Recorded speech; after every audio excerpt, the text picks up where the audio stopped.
So my name is Michael Edgell, and I am an Arizona attorney. And I know we've got some geographical diversity here, so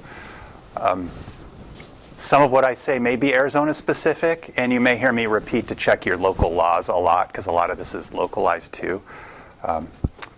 So there may be some additional steps you have to take if you see something during the presentation that you want to take action on. But like I said before, I know some people weren't in here. This is actually like my neighborhood. I live at Thomas and 46th Street, so just south of here, 5 minutes. Work just west of here, 7 minutes, and have been in the neighborhood for 16 years. And just go to church up at Camelback Bible Church at Camelback. It's actually Stanford, which is north of Camelback on 40th Street. Been going there since law school. Been practicing law for 21 years. When I got out of law school, I went to the Maricopa County Attorney's Office and was a prosecutor. So when I was in high school, I was in theaters, kind of a theater nerd, did mock trial, and needed somewhere, I guess, to divert that interest. And my dad said, you should look at being a lawyer, so here I am. And that's going into prosecution and going into criminal law gets you in the courtroom really fast. So, you're in court basically day one, and they have a really good training program. So I got some good courtroom experience. After a few years, though, I transitioned to the civil side of the practice. So went from criminal to civil. Went in with a big firm. After a year or two, got into labor and employment law, and so I've been doing that for the last 13 years. And about 6 years ago, transitioned from the big firm to a smaller firm. So I was with a national firm called Lewis Brisbois. It's a defense litigation firm, so defending employers from employment law claims, litigation. And then transitioned to Schmidt Schneck. And it's a small local firm. We've got about 12 attorneys. 2 of them spoke yesterday. We have a church and ministry law group. And my practice changed a little bit, going from a big litigation firm to a smaller firm. So I still do some labor and employment litigation, but a lot more of it is counseling. And so working with clients to help them with policies and procedures, do a lot of handbook work, employment contracts, helping them through the termination process and things like that. I also do some adoption work, and that was because we have an adoption practice going back decades, and kind of had been handed down over the years. And the attorney who was handling it when I came in, she was going out on maternity leave, and so someone needed to pick it up. I said, that sounds great. So you adopted her practice. Exactly. Yeah, I've said that many times. And her paralegal. So you need a good paralegal. So she's been doing it for 2 decades. So I do some adoption work in addition to labor and employment. I still do a little bit of litigation, and then some estate planning. So when you're at a small firm, estate planning is a good side practice to have. So I've been really blessed to have that come along as well. So that's a little bit about me. I'm going to say a little bit more about me in just a second. But I'll give an overview first. So here are the general topics we'll be covering during this talk. I think it's always good to start with why have a handbook. So we'll cover some reasons why you should have a handbook. Often overlooked policies, or policies that you should take a second look at, make sure they're in your handbook. So some core policies that I see are missed from time to time. And then we'll talk about kind of a 2022 update, emerging legal issues that are impacting employer policies. So I'm going to have to shift over here for a second because I need to control the computer. So I said I was going to say a little bit more about myself. It's weird. I'll stand up for a little bit here. So I had this surreal experience last night of getting to watch my 2 high schoolers in a performance of Oklahoma. And I say surreal because 30 years ago, this spring, I was in Oklahoma in high school. And so my daughter, who is 14 and a freshman, my son, who's 16 and a sophomore, both tried out. They both got the ensemble, which was great for them. It's their first production. And so my daughter, very artsy, very, into choir and outgoing. So I knew she would fit in and do really well. My son was a little more reluctant, but being kind of a theater nerd in high school, I was always like, you should try it. You at least should try it because it's the most amazing thing I've ever done. Some of the most amazing experiences are being on stage. So, and Oklahoma was I always say it was like the pinnacle of my acting career. Because if you've seen it, I was Will Parker, so I was the kind of B lead. And it was a tremendous amount of fun. So I got to see them perform, and especially my son, who was reluctant, was one of the most outgoing members of the ensemble. He was just really, really into it, and my daughter did fantastic. So this is how You're going to do fantastic today. Oh, thank you. I hopefully won't ramble too long, but hopefully this won't be super loud. I'm going to take it down because it sounds loud. Okay. But this is how I felt this morning, so I threw this in here. Karaoke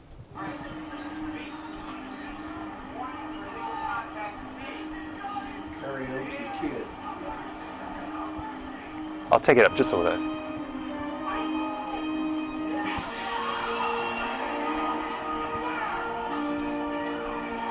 Not this part, but at the end of the play, all the other students come rushing up on stage. So I had my little Mr. Miyagi moment.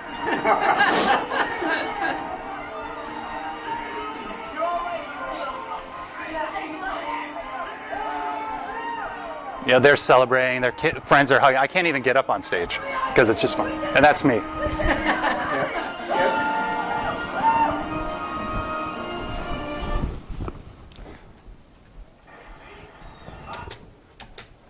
So I had a little GIF there too, in case that didn't work. So they did it, they embraced it. It was an amazing experience for them, and so it was a lot of fun. So why have handbooks? This is, like I said, this is where we'll start. I don't know if it's a misperception, but it's always something interesting. I think sometimes clients think that they're legally required, but there's no legal requirement for a handbook, certainly federally.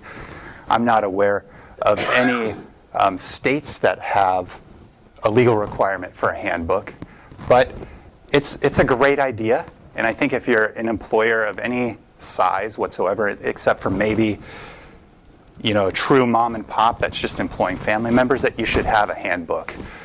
And it's very important, of course, to set and explain workplace expectations.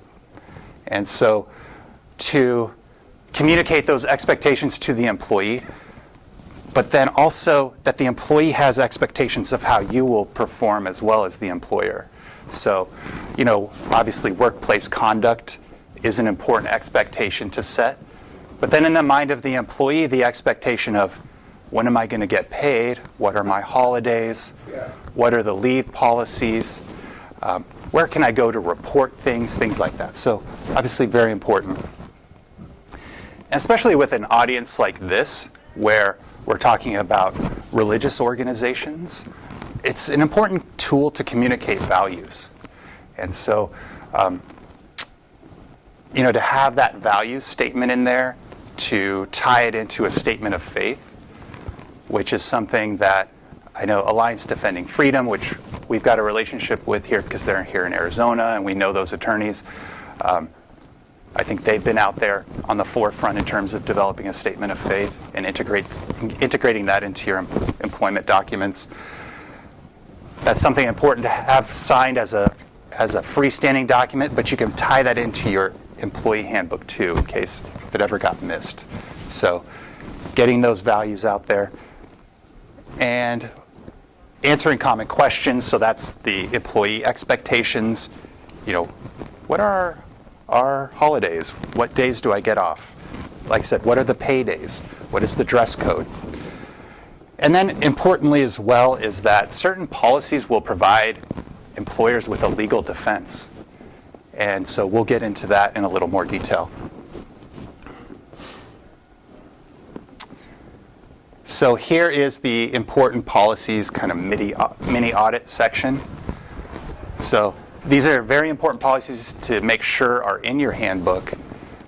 And so the first is the at-will employment presumption. So at will is basically the presumption that the employee-employer employment relationship, that relationship can be terminated at any time by the employee or the employer, with or without notice, for good cause or with no cause. And so the at-will presumption, which is enforced here in Arizona, like I said, as the employer, you can terminate that relationship with good cause, so some sort of performance deficiency or some other, business-related reason, or for no cause, really. You just don't like that they're a fan of a particular team. That's always kind of the joke. Or you don't like the color of their tie that day. So good cause, no cause. But you can't do it for bad cause. So that's the third category. So that'd be like a discriminatory reason or retaliation, something like that. So it's important to have that provision in your handbook. I typically see it, and if I'm drafting one, you'll put it at the beginning, so kind of have the nice introduction. It's a good place for the at-will employment presumption because it's basically setting the table for that employment relationship, so it makes sense to do that at the front. Then you have that built into your acknowledgement as well.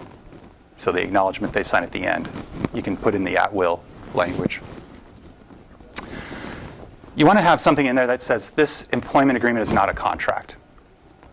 And so there was a series of cases that came out probably 20, 25 years ago where there were disputes over whether, based on the language of an employee handbook, whether it constituted an actual binding contract that locked the employer into taking certain actions. And so there were some cases that came down that said, based on the way it was drafted, because of the terms it was drafted, that it created a contract. And so having a disclaimer in your handbook which states, this document is not a contract, is important. And so again, I like to put that at the beginning, near the at-will employment presumption. And that's common. I think if you had a template that you're using from the last few years, number 1 and number 2 will probably be in there. But it's definitely good to check. Kind of piggyback off the not a contract. Even though those disclaimers are in there, something important to think about, again, is the language that you're using throughout the handbook or the provisions you're putting in there and whether or not they could be perceived to be contractual.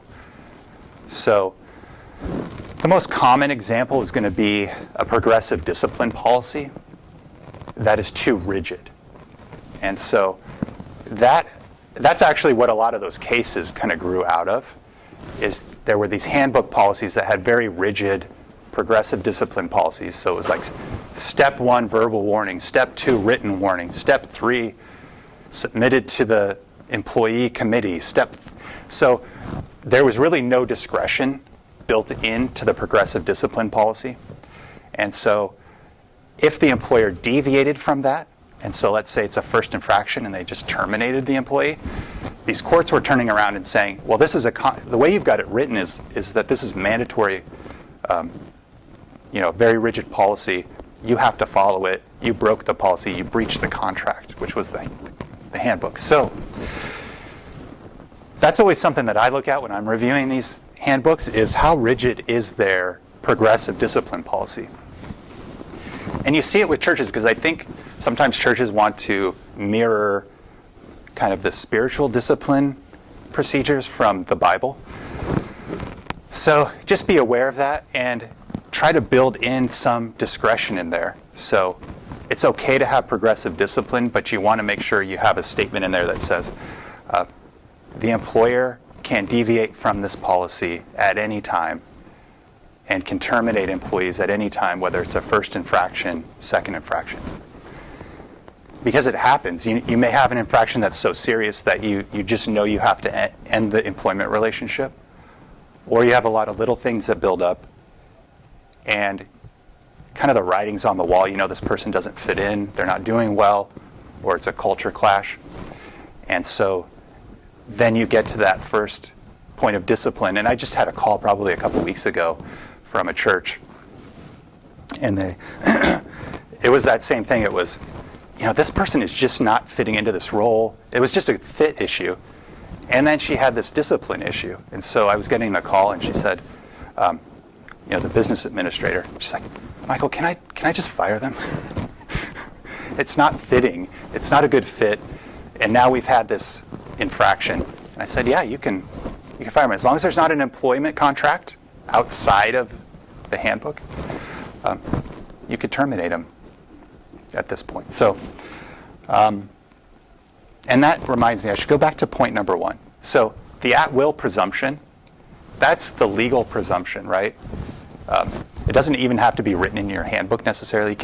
If you didn't have a handbook, that would be the presumption. The way that presumption goes away is if you have an employment contract with the person. So you can change the presumption through an employment contract that says, okay, I'm going to hire you as employer. Employee, I'm going to hire you for a set term, and I can terminate you under these conditions, and then here's what happens. Maybe there's a severance clause. Usually that's worked in. So if you've set specific conditions under which someone can be terminated, that then throws the at-will employment presumption out the window, even if you have it in your handbook. So something to keep in mind. So discrimination and harassment procedures, you want to make sure those are in a handbook. So really 4 and 5, when I was talking about certain legal defenses that are bolstered by your handbook, that's what I was referring to. So, of course, as religious organizations, Title VII, which is the federal discrimination, hostile work environment protective statute, which is nationwide, Title VII, religious organizations are exempt from the prohibition against religious discrimination. So you can discriminate based on religion. You can hire people of your religion. So when it comes to number 4, it's important when you're reviewing your handbook to make sure that your discrimination policy is consistent with your practices. So if you only hire people of your religion, make sure that that's stated in there so you don't, if you took a boilerplate from some other template, it's going to have, we don't discriminate on the basis of religion. If you do, you want to make sure that you call that out. And you can even reference Title VII in that exemption. I have a question on that. Yeah.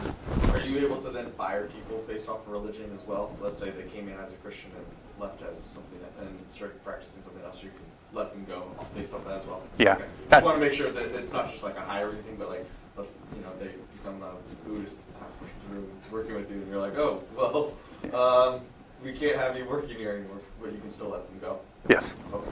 Yeah. And depending on how complex you want your handbook to be, you could put something in there too. So, like I said, sometimes there is, I saw it in a church. It's a big church that had a big handbook, but it was like a Christian lifestyle policy. It said this is what we expect, and it's of course tied into the statement of faith. And they have employees sign the statement of faith annually, so they're reaffirming each year. So in case they do change their position on something, hopefully that would come out during that process. And then, like I said, depending on how kind of complicated you want to be, you could even put something in there that said, this is the doctrine we expect you to abide by and to believe in. If that should change, let the lead pastor know, let the board of elders know, something like that. So, like I said, religious organizations have that exemption, but they still do have to protect employees against discrimination on the basis of the other protected categories under Title VII, and of course age and the ADA. I know with the Bostock decision, the definition of sex has been expanded 2 years ago. That's where the statement of faith comes in with some of those lifestyle issues, if that's your hiring practice and consistent with your doctrine. That's how that's handled. ADF has a lot of good material on that as well. So complaint procedure and open door, I actually have a separate slide on that to go through. That's, like I said, 4 and 5 are key. and they go hand in hand. The real protection comes with number 5, when I was talking about legal protections and legal defenses against discrimination and harassment, lawsuits, charges that may come up. Actually, it's a charge first and then a lawsuit. So having a complaint procedure will afford an organization a legal defense if they're ever the recipient of an EEOC charge or an employment discrimination or harassment lawsuit. And so critical to have that in there. And so the reason for that is if the employer has preventative measures in their organization to protect against discrimination and harassment, and remedial, so there's 2 parts, preventative and remedial, then this legal defense is available. So preventative enters into where you have the policies against it. And so that was number 4. And then remedial is what you do if it ever arises. So the elements of a complaint procedure, this is the remedial portion of it, is you want to communicate to employees that the employer cares about their concerns. And certainly if there is any unwanted action directed against them, that they need to report it. It's important that it be phrased as a duty to report, and that it be immediate reporting. And so that's not just the victim, but also witnesses. So if an employee witnesses something, they have a duty to report. You want to have a reporting mechanism. So you want to direct them to report to certain people so it's clear. And you want to have multiple channels of reporting. So I see, it's kind of more often than not, it's like report to this one individual. So report to the lead pastor. And if I'm asked to review that and revise that handbook, I'm going to put in other people to report to. Because what if it's the lead pastor? Then they have nowhere to go. Then it doesn't work. So with churches, I kind of like the elder board because then you've got multiple people that are available. So you may have like business administrator or whoever in the office they should report to. But then alternatively, elder board, alternatively, any manager that you feel comfortable with. So hopefully you've got different genders too, because an employee may feel more comfortable reporting to a female. So how to report? I usually don't get too detailed with that. It's just, go make that report. I'm not a big fan of having people fill out forms necessarily. So I guess make the report and then make sure that gets recorded, of course. So take notes. If they have a statement, you can have them write out a statement and sign it. That's a good idea. You want to make sure there are some investigation procedures with some timeline. How is the outcome going to be communicated? And then a further review or an appeal is not a bad idea. So if they're dissatisfied with the outcome, maybe they have one more avenue to pursue. So if they report it to the business administrator, they don't like it, maybe the elder board would take that up and review it.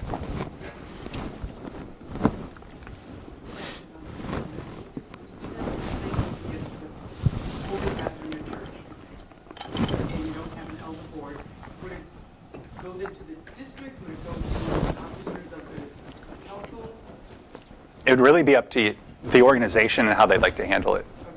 So. It'd be best to go to district most of the time. Yeah, district is where we didn't go see messed up. And then if not, then you go to synodical, which is St. Louis. So the other one, if we pop back up. So the last one, this one's like the stealth policy a lot of people don't know about. It's so FLSA is the Fair Labor Standards Act, and most of these pictures are intentionally cheesy. So the Fair Labor Standards Act is the federal law that governs minimum wage and overtime regulations. And so, Are you going to go into some of that stuff, but like how much vacation, sick hours, any of that later on, or should I wait to ask that at the end? Yeah, there's a section on PTO and sick time. Okay. So, yeah. That's helpful, because that was one of the big reasons why hopefully I can. You were like, oh, there it is. Yeah. That's the bullet point. And we're moving on. Well, FLSA safe harbor provision. So again, Fair Labor Standards Act governs overtime and minimum wage for employees. And of course, there are two classifications of employees under the FLSA. You have those that are not exempt.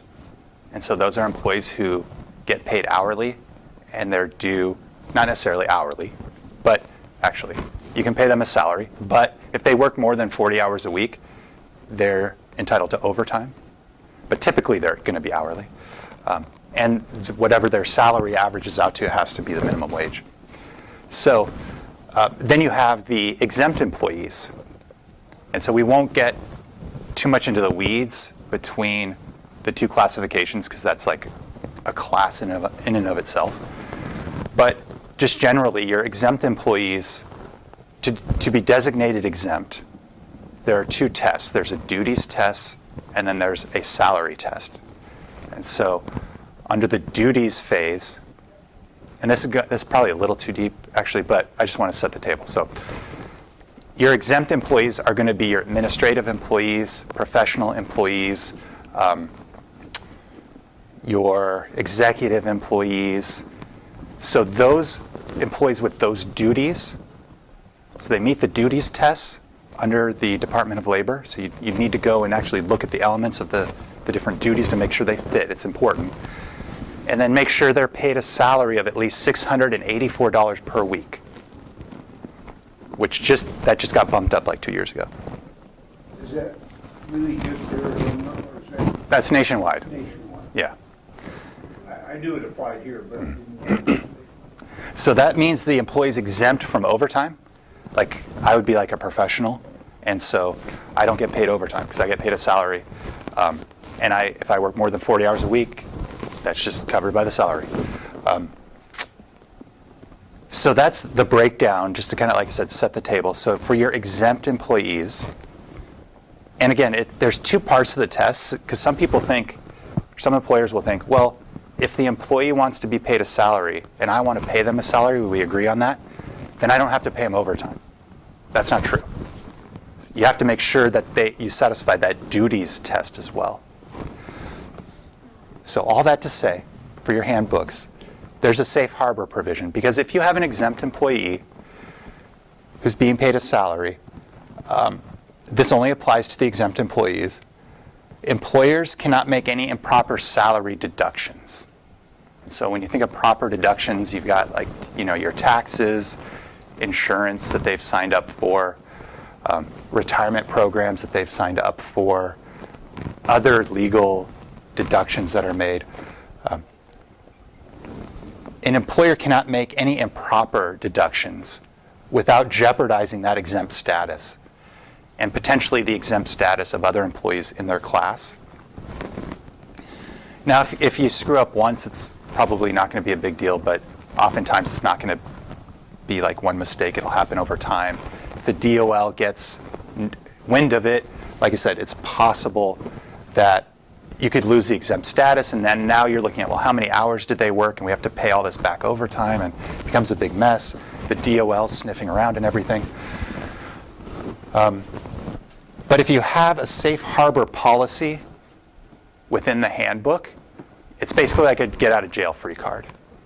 And so that'll hopefully placate the Department of Labor. And basically what it says is, hey, employee, we will not make any, and there's a DOL fact sheet, you could Google this too, that lays out the elements. So it says, employee, it's our policy not to make improper deductions.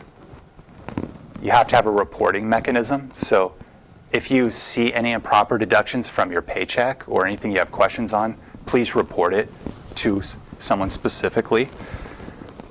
We will investigate that. We will pay you back any improper deductions, and we will make a good faith attempt to fix this issue going forward. It's basically like 5 elements to it. It's pretty specific. So good to throw into the handbook because, like I said, it's a get out of jail free card. They don't care what your intent was in making the improper deduction.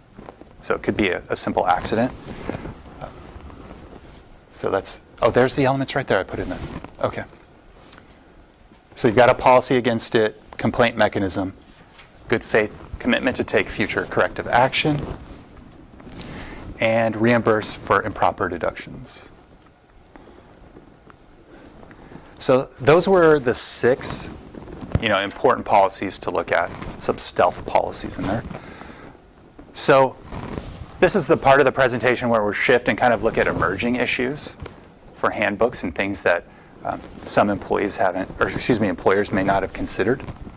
So I think a health and safety policy is something that a lot more employers are taking a look at, especially coming off, hopefully, the pandemic.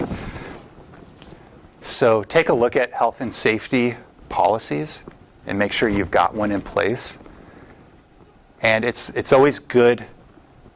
This even goes back to like the discrimination reporting policies. You want to present yourself as an employer that's looking out for the employees, that is doing things in good faith.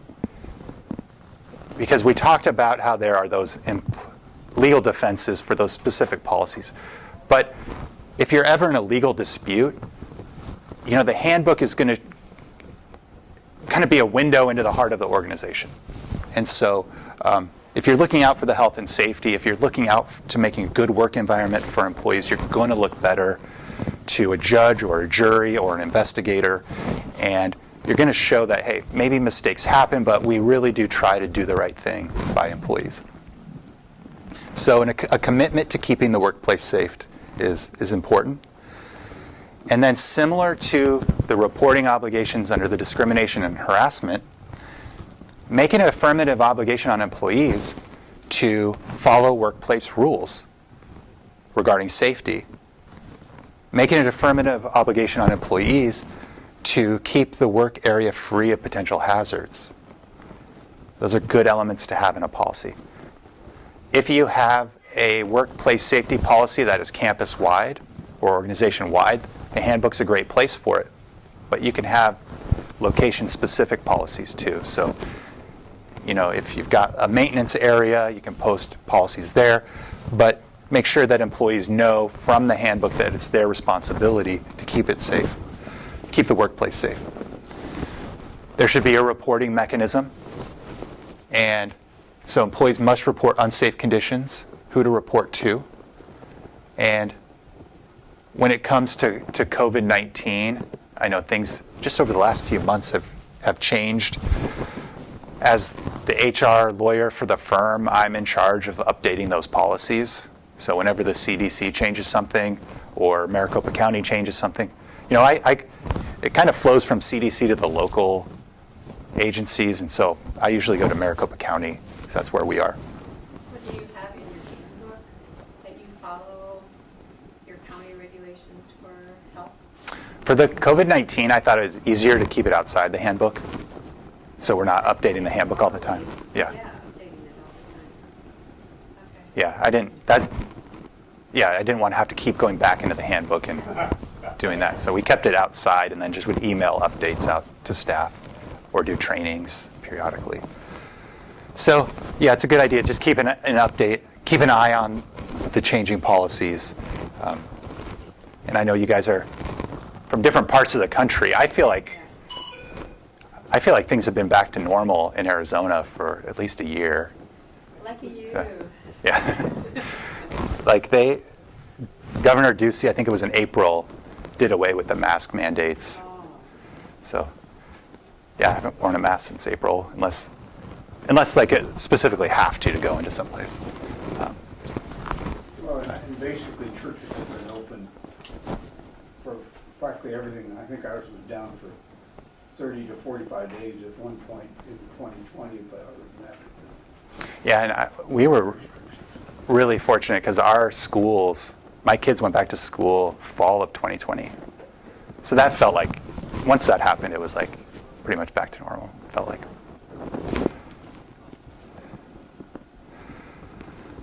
So remote work, telework, this has been a big issue over the last few years.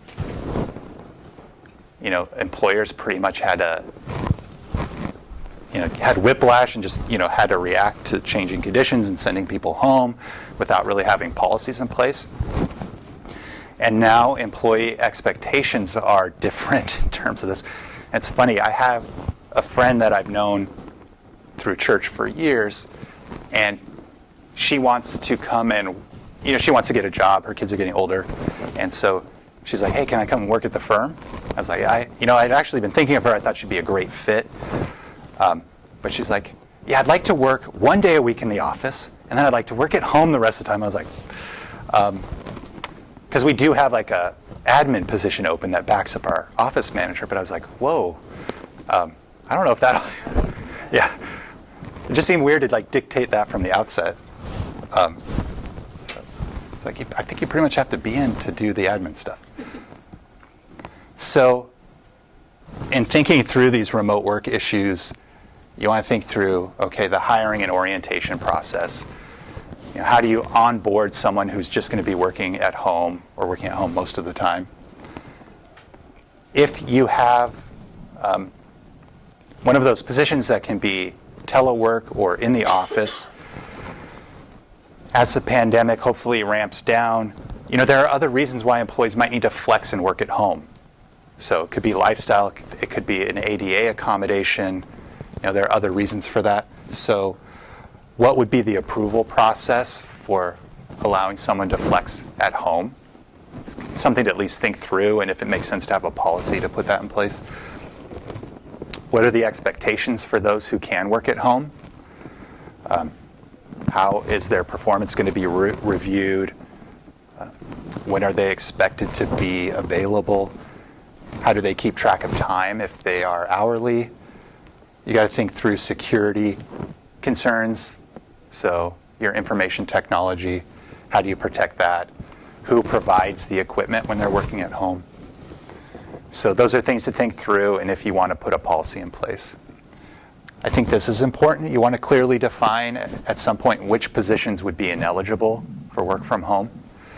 So our receptionist, that's just not a position they can work from home. So job descriptions would be a great way to do that. But I know it's really hard. Like, you've worked so hard on a handbook, and then you think about, I got to go through and do job descriptions and have all this paperwork. And it seems really onerous to over-paperwork everything. But I think in this instance, if you do have job descriptions, that's a great way to define what would be a remote work position. Because kind of like the COVID policy, positions change and evolve and the names change. I don't know if you want to be updating your handbook all the time for that. So this is a big issue, cybersecurity. I don't think that people often think about it, or organizations. And we certainly didn't as a law firm. But we had one of our, actually Bob Brown, who spoke here yesterday, was really big on cybersecurity. And so he was always pushing us to kind of reevaluate what we do. And so I put insurance last, but I'm going to kind of start by talking about insurance. It's important as organizations to check what your cybersecurity insurance coverage is, because it's probably woefully inadequate. And that's what we found out last year. And Bob said it was almost malpractice on the part of our insurance broker that they weren't pushing us to get more insurance, because it was like the minimum kind of rider on a general liability policy. And when you think about, obviously the key question here is how much damage could be, how much damage it would be if you were hit by a hacker or ransomware. So for a law firm, more than a religious organization, the damage can be a lot greater. So we have to have higher insurance coverage, but still a good conversation to have with your broker. So like I said, we were woefully underinsured, so we hiked it. We got separate insurance and really increased it. And you think about, so I know that different organizations handle different things. For us, the liability was, well, if we get shut down for 2 days or a week while we're dealing with a hack, we're going to be not able to generate revenue during that time. So that's going to be a major point of damage that we would need insurance for. Probably not as big a concern for religious organizations, but also we have client confidential information that could be ransomed or exploited. So we have downstream damage that could happen if they steal our client information and then attack our clients somehow. That's what I was thinking of. Congregational member information to help us. Mm-hmm. Yeah. Or donor information, yeah. So those are things to think about. And again, calling your insurance company, your broker is the first step, just to make sure. Say, hey, I want to have an evaluation here. What do you recommend? Here's the information we have. What's really weird too, so we had a cybersecurity audit. We hired a company. We got the insurance. And getting the insurance was interesting. So to apply for the insurance, they said, okay, this is where it dovetails with policies finally, is they said, before we'll insure you, you have to have these like 3 policies in your handbook. And so it had to do with basically employees' use of cell phones and what do we do with basically, like iPads and phones and laptops and things. So that technology that's portable. So we had to put some policies in place right away just to get the coverage. So your policies are often going to be driven by your insurance coverage. And there's 2 focuses here. So there's a device-focused policies to consider and then user-focused policies. So on the device-focused policy, you've got to think about, okay, well, how are the employees, what technology is being used? Is the employer providing the technology, or is it the employee who's using their phone or their own laptop to access our information? And we'll talk about that in the next slide. Also, some sort of device management infrastructure. Like, we're kind of too small for that, but for big organizations, there are software platforms that would allow employers to control devices and kind of basically standardize the interface across all devices, be able to remotely shut down things. Then there are user-focused policies. So training employees, risk prevention. Training is important. When we did the cybersecurity audit, that's one thing they're going to help us with is employee training. So avoiding phishing scams and email scams, things like that, is very, very important. Funny enough, like when we were in the middle of that cybersecurity audit, our neighbor, who is a law firm, it's like a 2-attorney law firm, got hit with ransomware. And it shut down their law firm. Like, they just couldn't access anything. So that was eye-opening, and we were glad we were just a little bit ahead of them in terms of being proactive. So this dovetails with the cybersecurity. For most religious organizations, certainly smaller employees or employers, this isn't going to be that important. But something to think about is a bring your own device to work. This is going to be more important for employers that have proprietary information, confidential information that they need to keep secure. And so you'd want to have a policy in place that sets the terms for employees using their own technology, so their phones, their laptops, and how they interface with the employer's network, and how information that gets on those personal devices would be handled. So some important elements would be a no expectation of privacy for employer-related information. Since it is their own device, there is an expectation of privacy. And unless you put them on notice that there isn't, if at some point as an employer you wanted to access that device or review information on there that's related to the organization's functions, and they didn't let you or refuse that, it would be difficult to get access to the device. So you want to make sure you've got something in there that says no expectation of privacy, but it's their device, so it's going to be tailored to just the employer-related information. So that email account or that Dropbox that has employer information in it. The employer can monitor use without further notice. and if there's a security breach, that the employer could wipe the device. Like I said, if your facilities director uses his cell phone to coordinate work during the day and send some emails, this wouldn't apply to him. There isn't sensitive information or sensitive communications going on. But if you got a finance director who's got sensitive financial information at home, you might want to give this a look. And just generally speaking, employee privacy when it comes to the workplace is always a balancing of interests.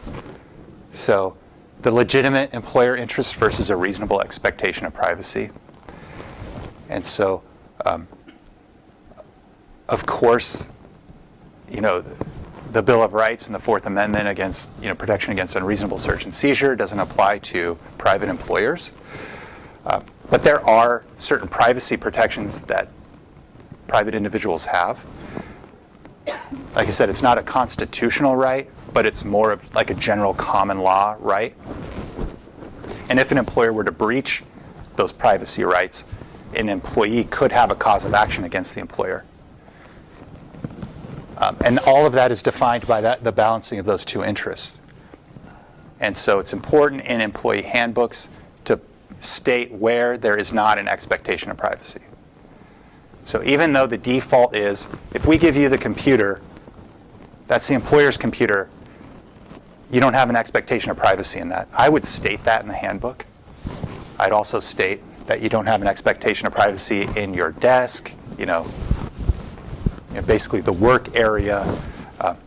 Where they do would obviously be like locker rooms and bathrooms and things like that. That's generally where that's defended and protected. But that balancing is dependent on notice provisions in handbooks. So even like someone's purse, you'd have a reasonable expectation of privacy. I don't think that your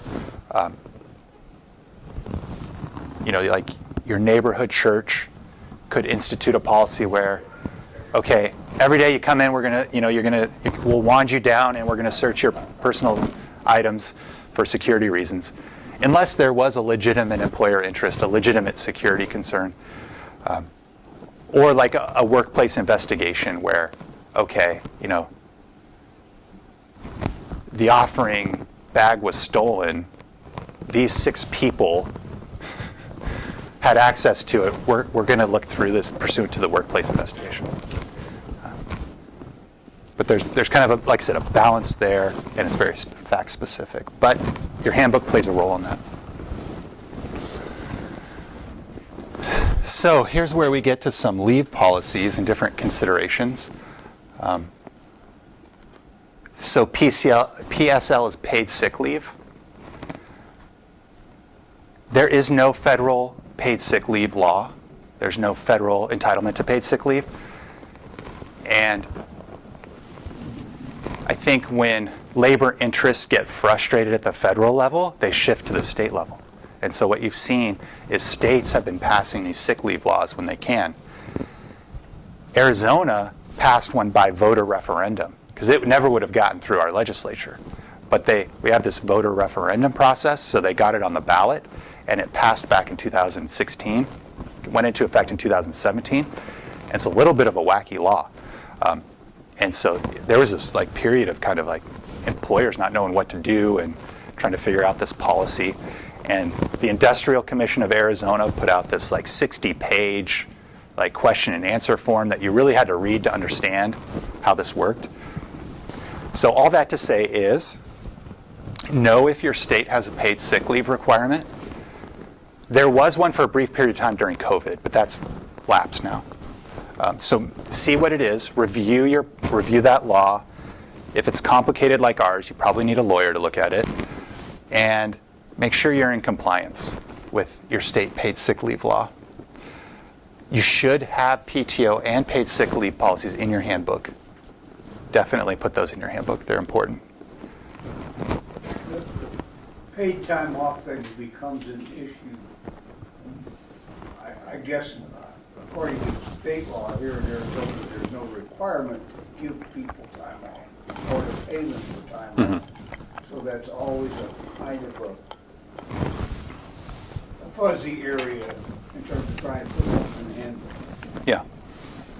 Yeah, it's an employee benefit, and there's no legal right to it. It just becomes kind of, do you want to be a competitive employer and a good employer? I mean, we came up with something which may or may not be an issue elsewhere, but one of our office staff announced that she was taking vacation at Christmas time. And the pastor said, "No, you're not." And it became a big issue, which we eventually resolved, but it really sort of said legally, I don't know that there's any way to work that out. Well, that's where policies can come into play. So setting that expectation that, I've seen policies that say, during the holidays, we're tight on, because churches have a lot of programs going on, so we can't grant leave during that time for certain employees. And then it's making it subject to supervisor approval.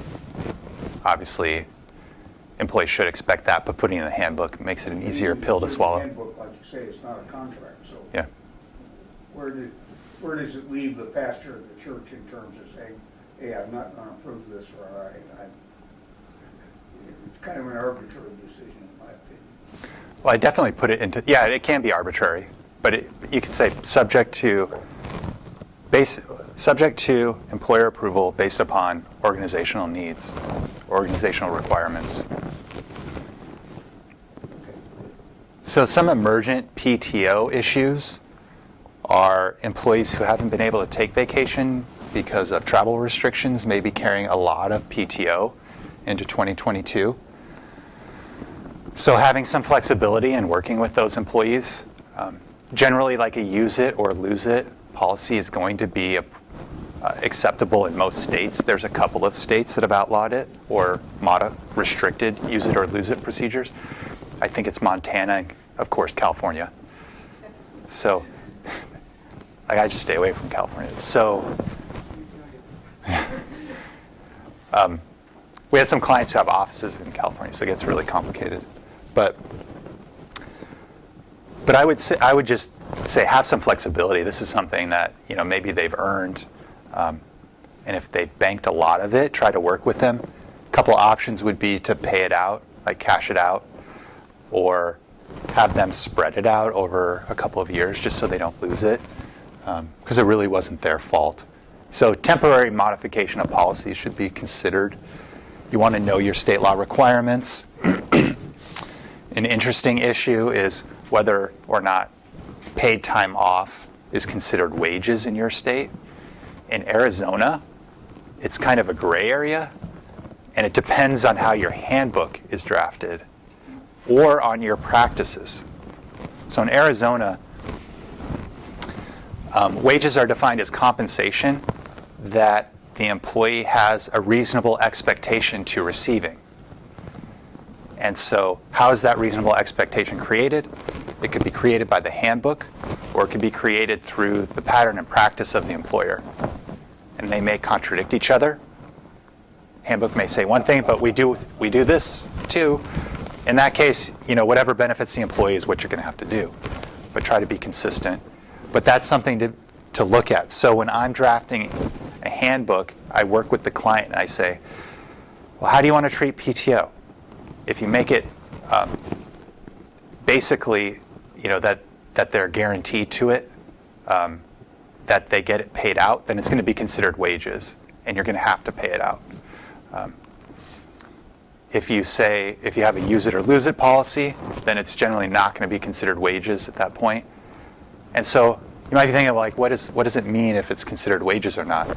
Well, Arizona has a wage act, so if an employee isn't paid their wages within a certain period of time, then they can file a lawsuit under the wage act. So they would be able to file a lawsuit. So your state may have something similar. So have it reviewed. That's probably something a little more complicated, so you probably want to call your attorney if you have one, if you haven't had it reviewed in a while.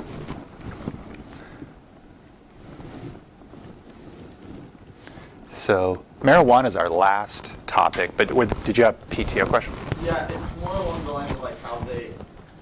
You said like depending on the state, sick time is sometimes not even a necessity.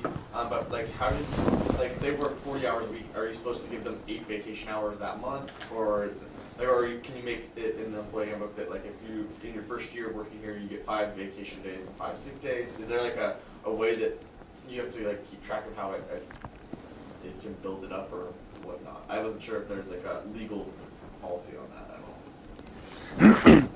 Not in Arizona. So you'd have to check your local, Okay. state laws. There's but- a sick leave requirement in Arizona. Yeah, that's the only caveat is there is a mandatory amount of accrued sick leave.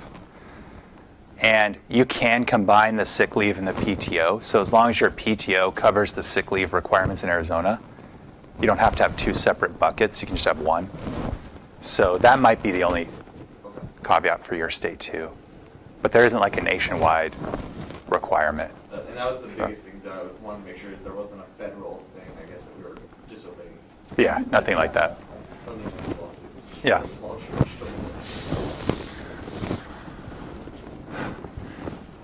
So, expanded marijuana legalization has been an issue for a number of years. I think in Arizona, medical marijuana was passed by voter initiative in 2010. And so 2011 was the first year employers had to deal with it. But medical marijuana is legal in 34 states. Recreational is legal in 19 states and DC, including Arizona. So that was just passed in 2020. Narrowly lost in 2018. And so it was like, writing's on the wall. This is going to happen in 2020. Everyone knew it. So if you haven't done it in a while, it's good to take a look at your drug testing policies and drug-free workplace policies. So we'll go through some issues that could come up. Here are the states in case you have any questions. So this is where recreational and medical is legalized.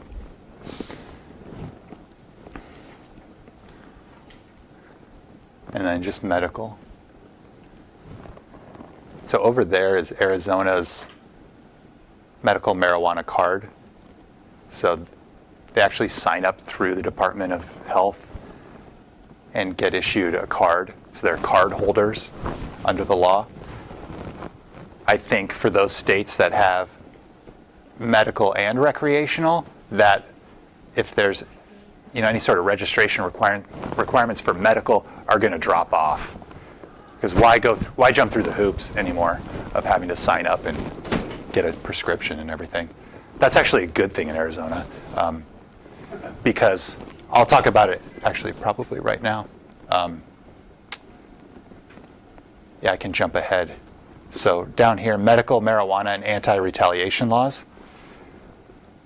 So a lot of the medical marijuana statutes have restrictions on the ability for an employer to take adverse employment action based on the employee's status as a card holder in the case of Arizona. So they're a registered card holder. So employers cannot, well, it's actually discrimination, not retaliation. So can't discriminate against the card holder on the basis of them being a card holder. So if they apply for a job and it comes out that they're a marijuana card holder, the employer can't use that as a basis to not hire them, can't use it as a basis to fire them or demote them or do anything bad to them. Nor can an employer take an adverse employment action against a card holder if they test positive.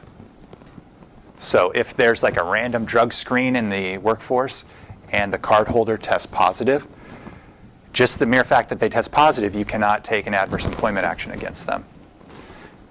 So something to be aware of for that medical bucket of employees who fall in that is be aware what your state laws say in terms of discrimination against them based on their status.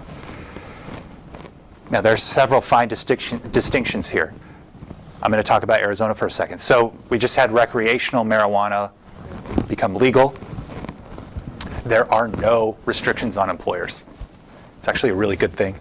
So employer, we can take any adverse employment action we want As long as they're not a card holder, if it comes out like, hey, yeah, I was using marijuana last night, you're fired. You know, the employer, as long as they're not a card holder, they can fire them, they can do whatever they want, essentially. So, and interestingly enough, we'll talk about it too, but what about like accommodations? So ADA accommodations. Arizona's law for recreational use says you do not have to accommodate marijuana use that's related to a disability. It's written into the statute. So, pretty interesting. But check your local laws, because mileage may vary. Nevada, I heard, may have, anyone from Nevada? Okay, doesn't matter then. I think, like, I seem to recall that there may be like an anti-retaliation for recreational use there. So, but even though there are these anti-retaliation provisions built into the medical marijuana law, that doesn't mean that employers have to tolerate possession, use, or impairment at work. So you can still have a drug-free workplace. And I could still fire a card holder if he comes in and he's impaired. Now, there's no legal consensus on what impaired means. So, like if you're drunk driving, there's basically a legal standard nationwide in terms of what is the legal limit. Marijuana is different, and I don't know the exact, biology to it.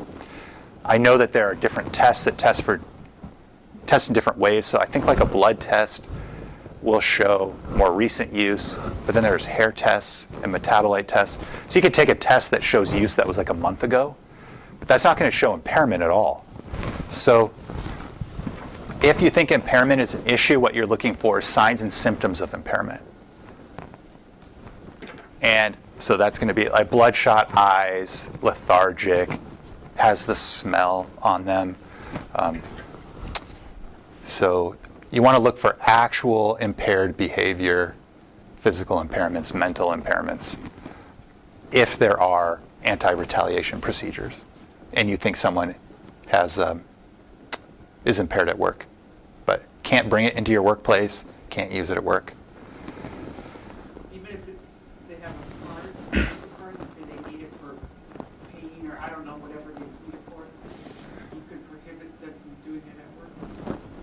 Yeah, I double check your own state. It's California. I would double check California. But, They could do anything they want. but as far as I know, you can have a drug-free workplace. I can't imagine that there would be a law that says you have to allow them to bring it to work. Kind of like alcohol, you can't Yeah. drink if you're stressed. Yeah.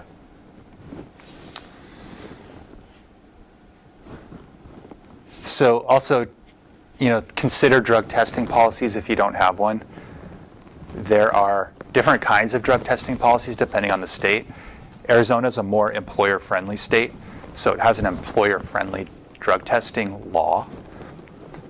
And so basically, if you meet the requirements of the law, so you basically cut and paste it into your handbook, then if you take an adverse employment action against an employee, so you fire them because of a positive drug test, then you have certain legal defenses under Arizona law. So it gives the employer defenses if they follow the policy.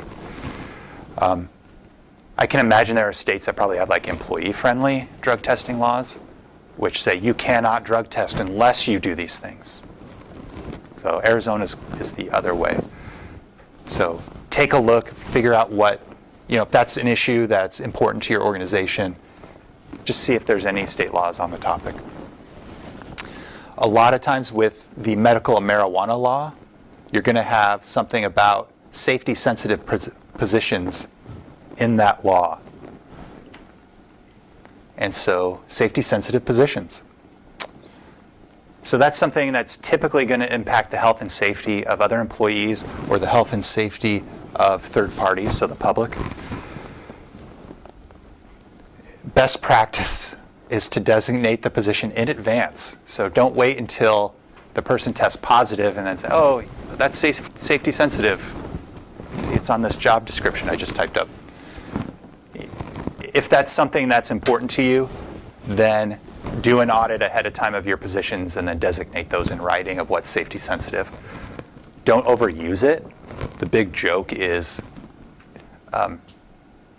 with practitioners. There's one in particular who in Arizona does a lot of medical marijuana presentations for employment law, because for whatever reason, he's a really good guy. I like him a lot.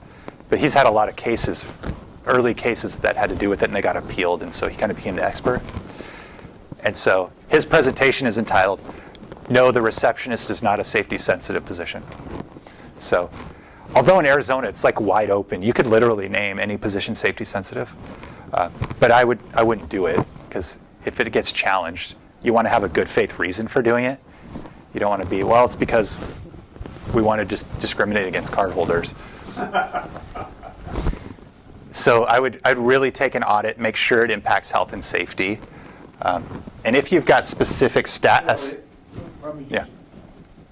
If you have somebody in a financial management or control or paycheck or payroll or that sort of thing, wouldn't that be a sensitive position or not? Not under, I mean, it probably fall, because Arizona's is really wide open. So I think you could fit it into Arizona, but I would say like health and safety. So someone who's driving, operating machinery, caring for children, things like that. It doesn't have to do with job responsibilities.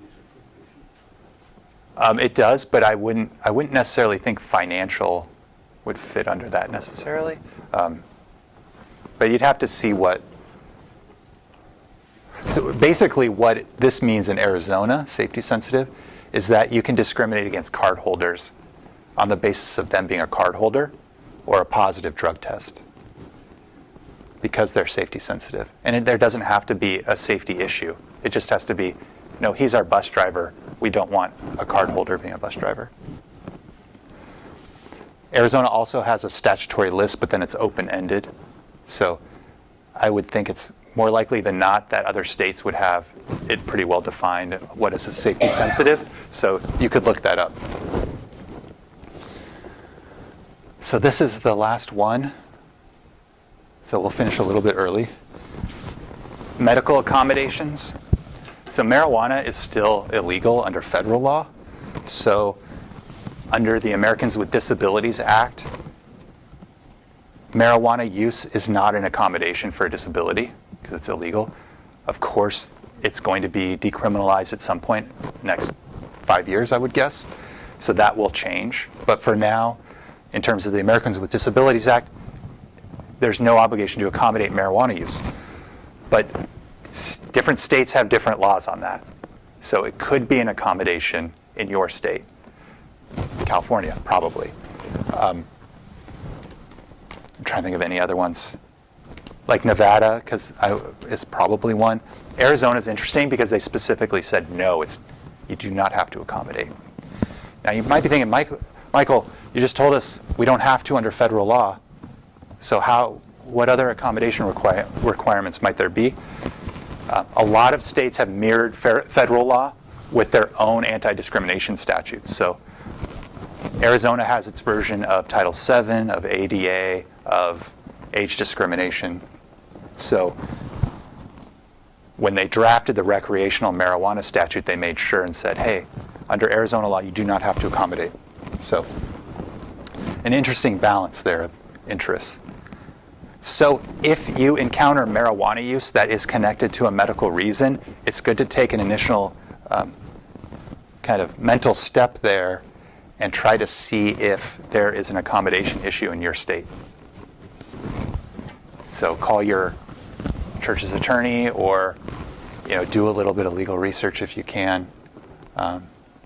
It's amazing what you can find some. Oftentimes I got a question, I'll Google it, and you'll find an article or something that's pretty helpful. Sometimes that leads to, then I can go into Westlaw and find something a little bit quicker. So what are some different accommodations? I can't think that impairment at work would be an accommodation.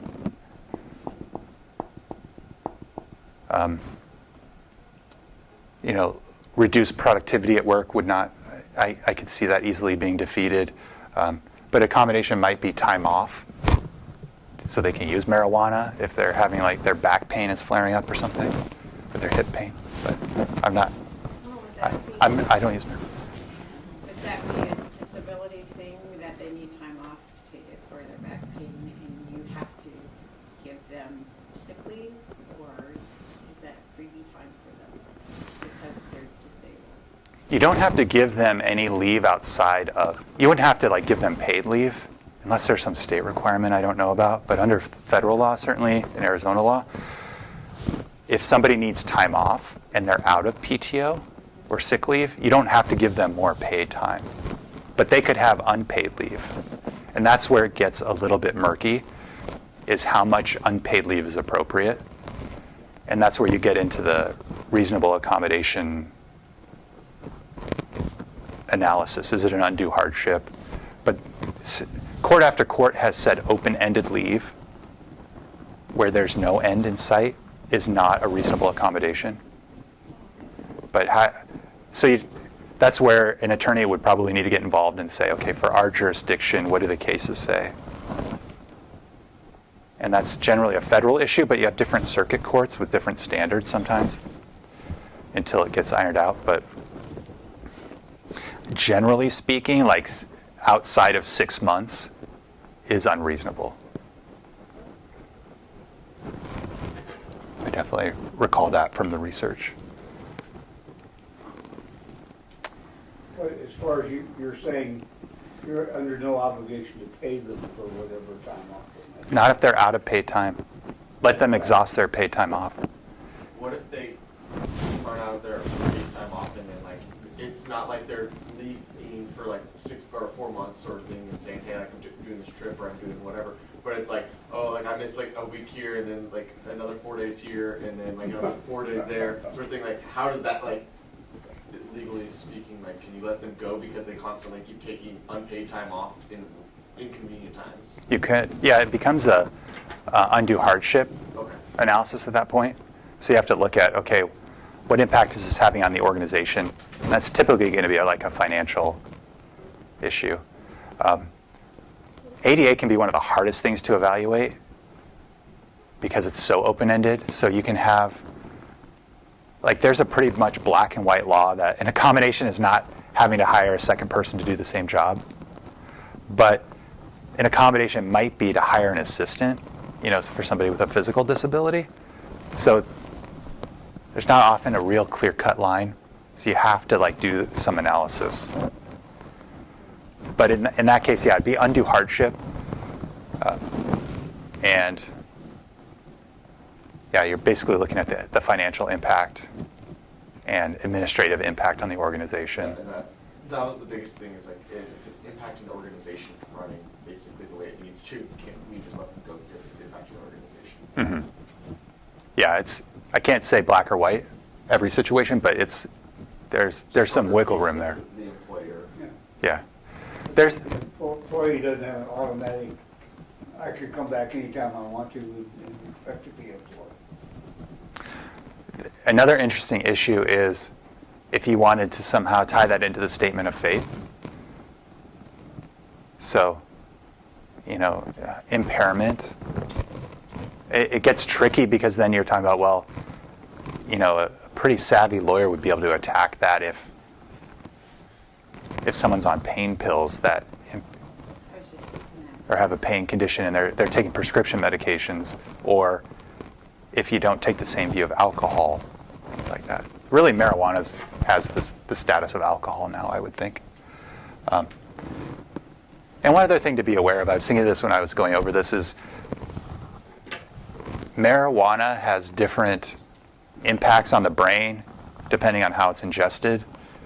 And so Maureen Dowd she's a New York Times editorial writer. I remember this always stood out to me, back when I think Colorado was the first state to legalize recreational marijuana.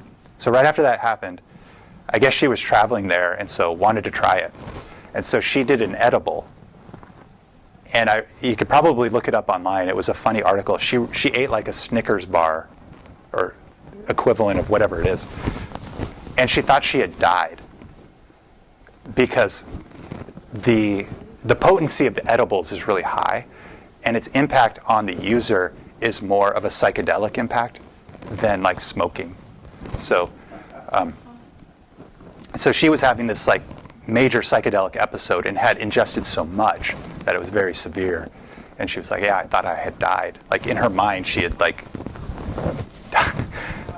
so you can have like, so if you're back to the impairment, if somebody is like showing like psychedelic type impairment, it still could be marijuana. So interesting. So just looking ahead, like I said, it's kind of, it's got the status of alcohol almost. The stigma's almost completely dropped away. If you look at over my lifetime, I remember when I went to law school, I was like blown away by how many people smoked pot. It just seems so weird to me because I did not come from that background. And I was like, wow, it's a lot of people. So it's even more accepted. That was the late 90s. More of the workplace, probably not necessarily in the religious sector, religious organizations, but it could become a hiring stumbling block at some point. Another just quick story. So I was doing a medical marijuana, recreational marijuana presentation about a year ago for a nonprofit, but it was secular. And we were preparing, it was remote, so I was like logging in and we were getting everything set up and different windows open with different employees. And I know that one of them was in charge, and then there was another employee, and she's like, oh yeah, I take my edibles every night to help me go to sleep. And it was just like, her supervisor's right there. It was just like, I was like, wow, different world. So it's going to be more common, and as it becomes more common, it may be difficult to find, it may become a stumbling block to hiring people, if that's an important issue for you. So, decrease in card holders as recreational laws go into effect. And this guy, he just has red eyes. That's why I just put him up there. And then federal decriminalization is right around the corner. So that's it for the 2022 handbook update. That's my email if you have questions. And any questions about anything we covered? Out about 13 minutes early. I hear some rumbling from the other room, so. Oh, okay. Yeah. I've only been at the church for 2 years, but the manual is so outdated. When a new person comes in, I'm trying to redo it. Do I say hold off because I'm redoing this, or do I give them this totally illegal handbook? It's really, nothing in there is legal in California that I've read so far. I wouldn't give it to them if you know there are provisions that are counter to California law. Like we can't do the use it or lose it. Yeah.